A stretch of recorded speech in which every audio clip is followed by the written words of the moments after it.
I guess we're doing the Q&A for this. This is kind of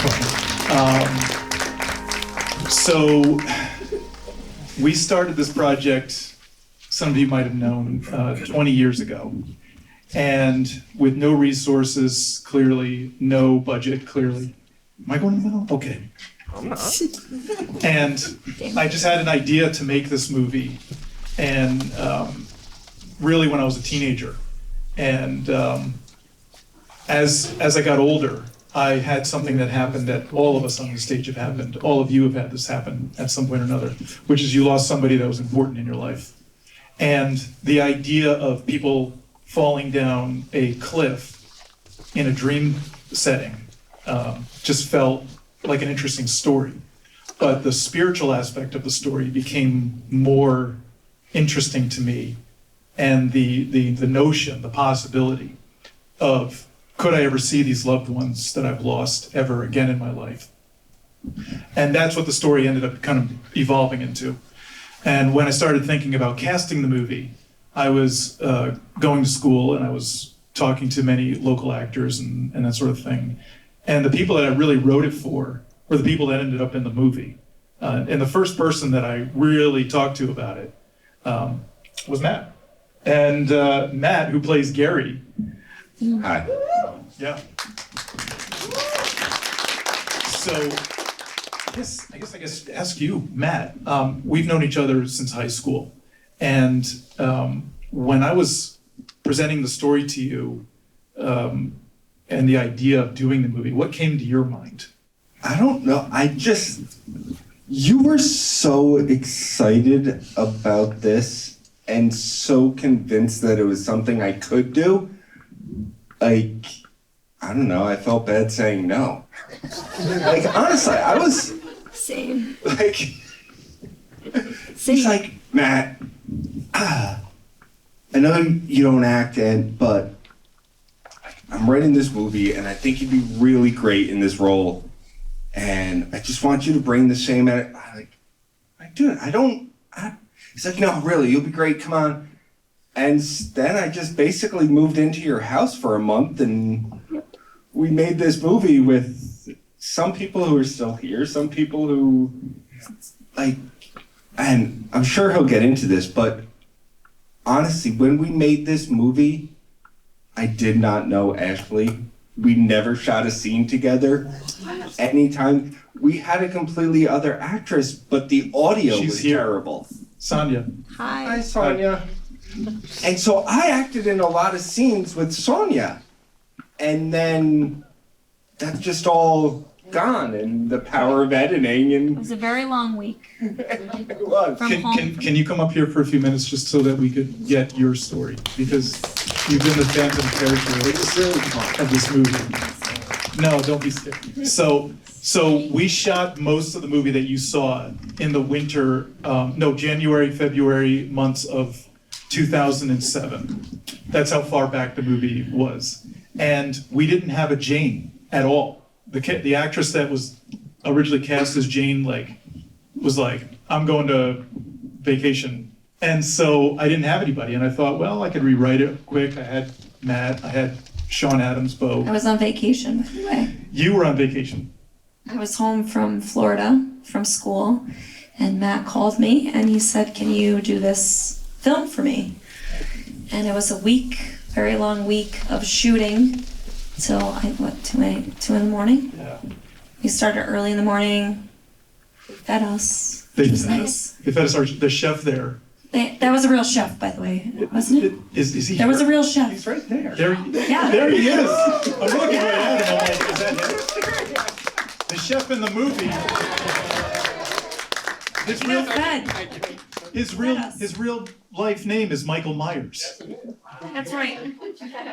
And I thought, we're really going to capitalize on the 70s horror film. We got Mike Myers in our movie. We were hoping for Austin Powers. Well, that was Mike Myers too. Yeah. So there's a version of the movie that has Sonia in like 80% of the finished role. Yes. The problem is that she jumped in last minute. We shot most of your footage in like 3 days. Yeah.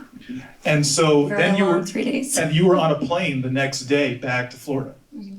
So Sonia leaves. I finish the first rough cut of my movie, and I realize I don't have a snow sequence. I don't have the Ava character yet. I don't have any of the sort of elements that I need, and I don't have an ending.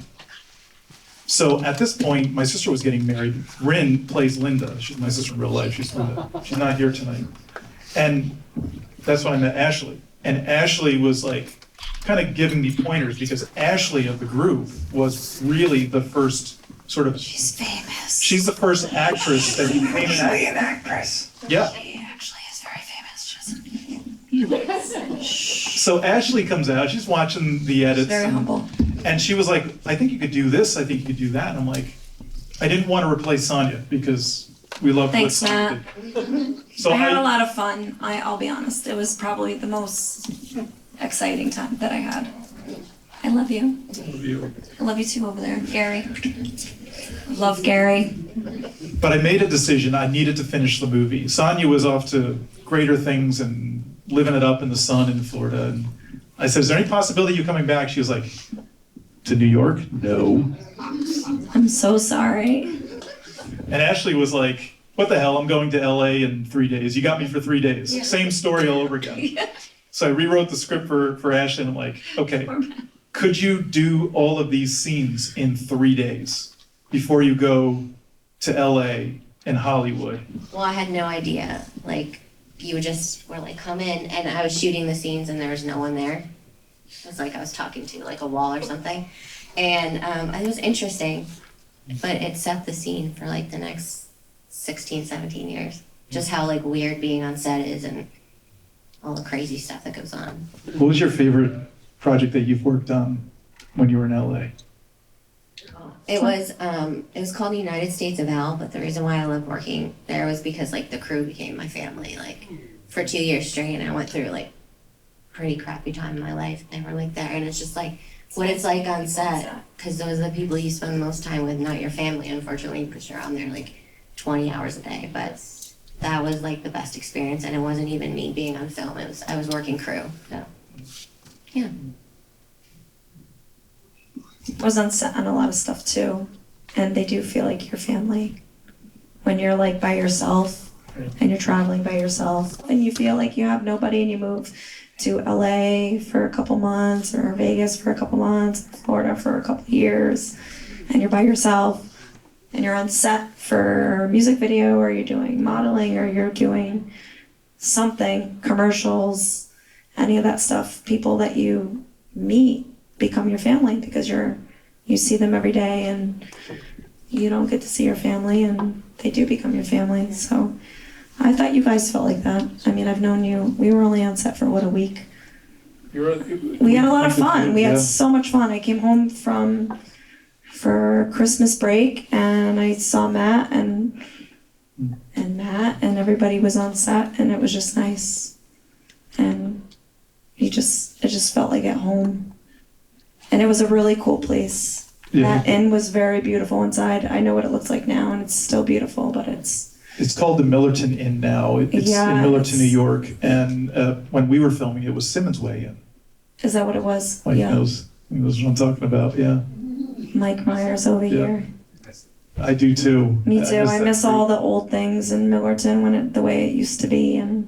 But the experience of making that movie, learning the craft and failing every time and growing, was the result of footage that you guys provided for me. And so we did that for 2 years. I edited on and off kind of when I had a chance to, and life got in the way. We all got married. We all had kids. And don't forget about the snow scenes. All the snow scenes. That was very impressive. Oh, thank you. That came later. A lot of the snow scenes that you see is not real snow. None of it, because we shot in 2007. Yeah. And that must have been the beginning of global warming, because we didn't get any That was snow. global warming. Yep. That's when it started, 2007. Yeah. We had no snow. I just want to say that when I was filming with Matt, I had 3 out of 4 of my kids with me. One of my kids are here tonight. She was the only one wasn't there on set with me. She's 9. But I took 3 out of 4 kids with me, and I was nursing one of them while we were on green screen. Yeah, right in the act of nursing, and we were falling off a cliff. If you look at the film, you will see right away there's an very near equal amount of men as there are women. And that's by design. I've always felt that, 70s films, 80s films, they had really powerful women in the roles of those films. And then there were women that were screaming. My film, I wanted to have our characters, the women in our characters, be more than just fodder for screaming. Even though, yes, there are people that die in the movie, characters that die in the movie, men and women. I wanted the characters of the women to be very strong. And one thing that is clear in the movie is that Phil and Jane never have a relationship. In real life, if this is going to happen, if you're stuck in a bed and breakfast while there's people dying, the furthest thing that's going to happen are two people that have never met each other be like, hey, I just met you. Let's hook up in the next room. It's just not going to work. But I really wanted the characters to be strong and the best that I could at the time is of my ability to write characters like that. So that was very much intended. When we lost your footage, we've stayed in contact for years. And I've always said... Known Matt for 20 plus years. Yeah. We're kind of cousins. We're kind of cousins. There's some weird... It's a long story. We are from Pine Plains and Millerton, but it's... But it's not that. But I always said to you, I said, I'm going to find a way to have you back in the movie. And I'm back 20 years later. Back in the movie. When we got Ava, which is Jen Grams. Can you just... Jen, you need to raise your hand. Yeah. He's amazing. Yeah. And that was The our... scariest, most beautiful person ever. Yeah, she's pretty awesome. Y'all are pretty awesome. Does anybody have any questions for us? Oh, there's a question. Oh, yeah, you can take a microphone. Anybody have any questions? There's our first victim. Oh, there's 2 questions. Hello, yes. Fantastic film. I just got to tell you, my jaw was dropped probably more than it was up. Incredible. Very, very good experience here. I wondered if you could talk about, a lot of people, when they start to make films, when they're younger, they'll start a project and then they'll kind of abandon it. Can you talk about resilience and seeing something through? You said it's clear that you don't have a budget, right? And you have issues with performers coming and going. At what point did you just say, I'm not going to ditch this and I'm going to finish it, 20 years later? I think it was his wife. I was gonna say, I know she's here, very. She had to leave. to go with my kids. She's very supportive. Thank you for asking that.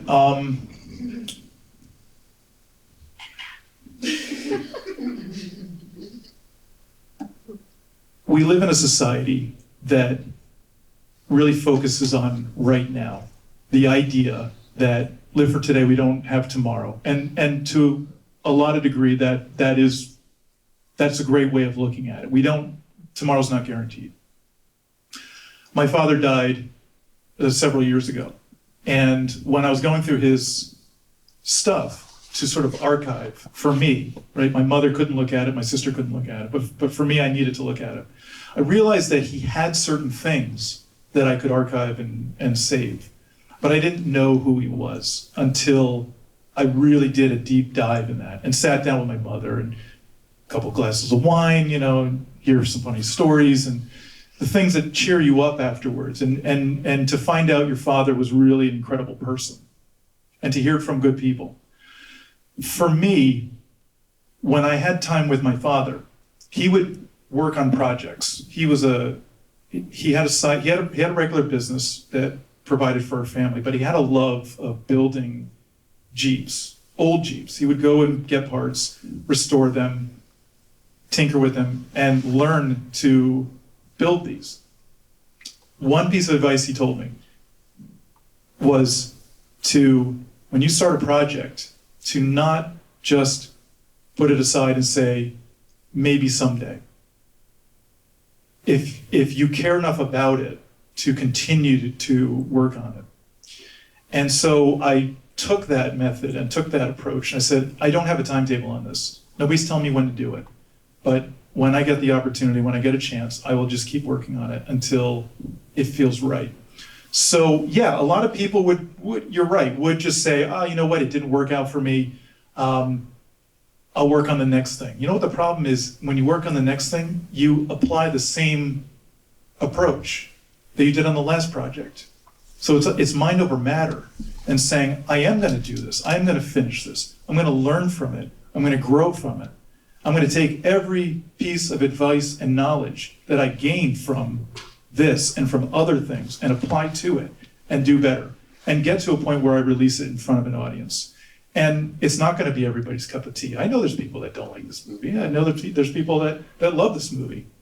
But for me, the satisfaction is knowing that I did everything that I could at the resources that I could with the people that were there for me.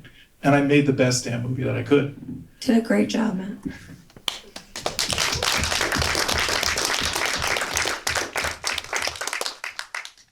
You believed in yourself. And everyone I'm else super, believed. like, every time I watch it, I see you guys, and I'm just like, I get to see my friends all over again. Hey guys, Matt, you know, you and I have spoken before about this. Hi, John. I'm always drawn to the score of a film. I know you created this score, and I think in a pretty quick time frame too, if I remember correctly. What I'm curious about, I don't remember us talking about, was it all finished in that short time frame, or was that also edited over time, or did you get it almost right from the bat? It was over time. So I wanted a score that was synthetic, you know, appropriate to the period of the 70s and 80s movies, right? You know, John Carpenter, Vangelis, Blade Runner. And I, at the time, this is 2009, 10, I started really thinking about the score. Again, no resources, so I had a Casio keyboard and a tape recorder, reel-to-reel, right? I had digital, but it wasn't good enough. So I was like, I'm gonna do this analog, like the period of the time of that type of music would have been recorded. And so I didn't sequence anything, no. I just sat there on the keyboard, I hummed the melodies, I'd watch the movie and say, I could go with this type of music here, and I found the chords, found the notes to where the music needed to be. And I would record it onto reel-to-reel tape, play it back, and I would hear what else needed to be there. And then I would record the additional parts to the additional tracks that I had. When we got to 2012, 13, I started to, technology got better, technology got cheaper, and I was able to digitize the tapes that I was working on and build them in the digital arena. And so, it was definitely a period of time, again, a couple of years, because I had the option to do it. So, with Vangelis in mind and John Carpenter in mind, I was thinking, nobody else is doing this. This is so awesome. I'm being really retro with 70s and 80s music. Everybody does it now. I mean, Stranger Things, Sabrina Carpenter, yes. Right? You know, everybody's doing 80s stuff now. And I'm like, damn it. I have a question. Yeah. Do you know how many hours you think that you worked on the film? Did you keep any track of any of that stuff? No. It was kind of whenever I had a free moment. There's a great group. Free moments in 20 years? Yeah, there's a great group back there. Aaron, Meg, and Skylar, are you guys still there? Yeah. In the back? They would have awesome parties, and I'd be home editing the video. Because I would be like, I gotta do this, right? What I learned over the years is when you have a project like this, is to balance life with that and balance life with the people that are in your life, right? So important. And so, yeah. I have a question. Oh, Willis has a question. Will there be a resolution to this story, a follow-up? Dream was definitely always imagined as a trilogy. However, hold up, Ashley's, we're not doing a trilogy. So sorry. Your turn. No. I just gave you a heart attack. You can carry on. Ashley's like, We introduced a world of people who are suffering, who are redeemable, right? Like Matt's character was designed to be a real jerk in the beginning of it.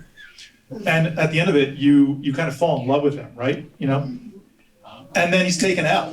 So we introduced these characters in these worlds and these rules. And we introduced Ava, The idea, the concept of Ava was meant to be also a redemption character. The ending of the movie that you saw, you see them stuck on an island. We're probably never going to have the opportunity to make movie 2 and movie 3, but I will say movie 2 would have been Ava going to hell, like shredding up that town with those fingers, right? Like appearing out of the water, and Ashley and Phil basically running to survive and being stuck in this sort of dark, drenched island I don't know, it of a sounds like world. a sequel, Matt. That is a sequel. That's what it would be. The sequel that we are producing is the footage you just saw after the movie, which is the misadventures of Jane and Phil. We're having fun with that. It's a totally different type of movie. Consider it like a alternate universe of those characters in a different setting. We're having fun doing that. And unless somebody wants to come up to me and be like, hey, I've got $2 million to spend on your sequel to Dream. Let me go get my wallet, Let me Matt. go get my pocketbook. It ain't gonna happen. So that's about as far as I can go. But basically I can say is these characters have arcs, they have redemptions, and they ultimately find salvation. Whether, again, the movie's not meant to be preachy, but at the same time it's to raise a question for those that have lost somebody. Is it possible for this life to have more than where we are right now? Are we just floating? Half of us, we believe that there is an afterlife. Half of us believe it's over like that, right? So the movie is really designed to raise the possibility that if you have some kind of faith, the possibilities of seeing your loved one again could be, what would that look like? And it's more about, again, the idea of the movie is really about a redemption story for people. Yeah. Yes, little girl in the front. How'd you edit the movie? How did I edit the movie? Yeah. A very short answer to that. I learned how to edit when I was a teenager using VHS tapes. And what I would do is we would film with VHS tapes, and I would sit there with a VHS machine and I would physically cut the tape. And I would hold it and I would splice it back together. And then that's how I made my edits. That was the beginning. Then I learned how to use iMovie, which is a fun one. And then when I started working at where I work right now, which is Video Capture Corporation, I was given an incredible opportunity to have the biggest sandbox in the world. And that was really the result of people who trusted me with their work. And one of those people are here today. Hello. Surround yourself around good people and you'll learn more things. And you won't always be the person that has the answers, but surround yourself around people who have better answers than you. Did you hear that, little girl? Lots of information up here for you. We have a question, right? Yes. Question? I do have a question. Oh, nice job. That's not the question. So you have many roles, Matt. Writer, director, editor. When you were in the scene with these guys, excuse me, as a performer, Yep. but then also as the director, how are you doing that balancing act? What was that like, where you're trying to perform in the scene, but then also kind of monitor the scene to calibrate it how you want it to go? And for your co-stars here, could you notice a difference when Matt, the director, kicks in Bossy. versus Matt or Phil is in the scene? What was that like? I'm always just fascinated by directors who are also directing themselves basically in the scene. George Romero, who directed Night of the Living Dead, gave me advice years ago when I met him. He said, don't act in your movie. I didn't really listen to George Romero. When you're directing, you do get into a mode where you're focused on everybody else except for you. And then you get into a mode when you're in the scene and you realize you have a line, you have a dialogue, a couple scenes to have a bunch of dialogue. You say, well, I'll film that later, which I did. I would film my close-ups by myself, literally like a day and a half. I would just shoot all of my stuff by myself. But when everybody's together and I'm in those scenes, I'm not the important character in those scenes. These guys are the important characters. They're saying stuff. So for me, it was trying to balance out when I'm important, when my character's important, and when I have to focus on the framing of the overall thing. That was our movie, and I learned a lot from it, and I'm incredibly honored to be here for a fourth time in front of an audience showing this movie. Thank you guys also for all coming. Yeah. So supportive.